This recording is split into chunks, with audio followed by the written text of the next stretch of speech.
How did we arrive at this point? What were the events leading up to the recent overnight attack in the Middle East? Let's delve into the rising tensions that have gripped this region. The situation began to heat up with an exchange of violence between Palestine and Israel. It was a weekend marred by rockets and airstrikes, with Palestinian militants in Gaza retaliating against Israeli strikes. The death toll rose on both sides as senior Islamic Jihad commanders fell in Gaza and Israelis sought shelter from the onslaught. But the conflict didn't remain localized. Iran and the United States joined the fray, each bringing their own agendas to the table. Iran's support for the Islamic Jihad became more pronounced, drawing international attention. Meanwhile, the United States, grappling with its own internal political dynamics, signaled a preference for diplomatic solutions while urging restraint. This was a chessboard with global players, each move escalating the situation further. The tension was palpable. The world watched, its collective breath held, waiting for the next move. And then, it happened. In the dead of night, an attack was launched that would further destabilize the already volatile situation.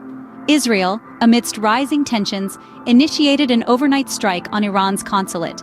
This bold move was met with a swift and fierce retaliatory response from Iran.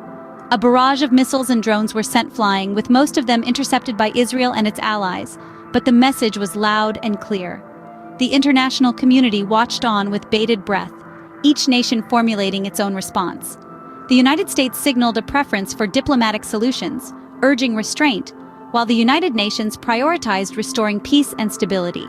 As for the motives behind this attack, analysts suggest it might be a ploy to draw the U.S. into a broader regional conflict, while others raise concerns about domestic political strategies.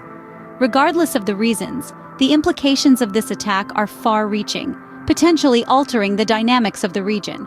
The attack, while significant, is only a part of a much larger narrative. So, where does this leave us now? What are the key points to take away from these recent events? In the wake of Israel's overnight attack on Iran, the aftermath presents a delicate situation. This event has triggered a retaliatory exchange, with Iran launching projectiles that were largely intercepted by Israel and its allies.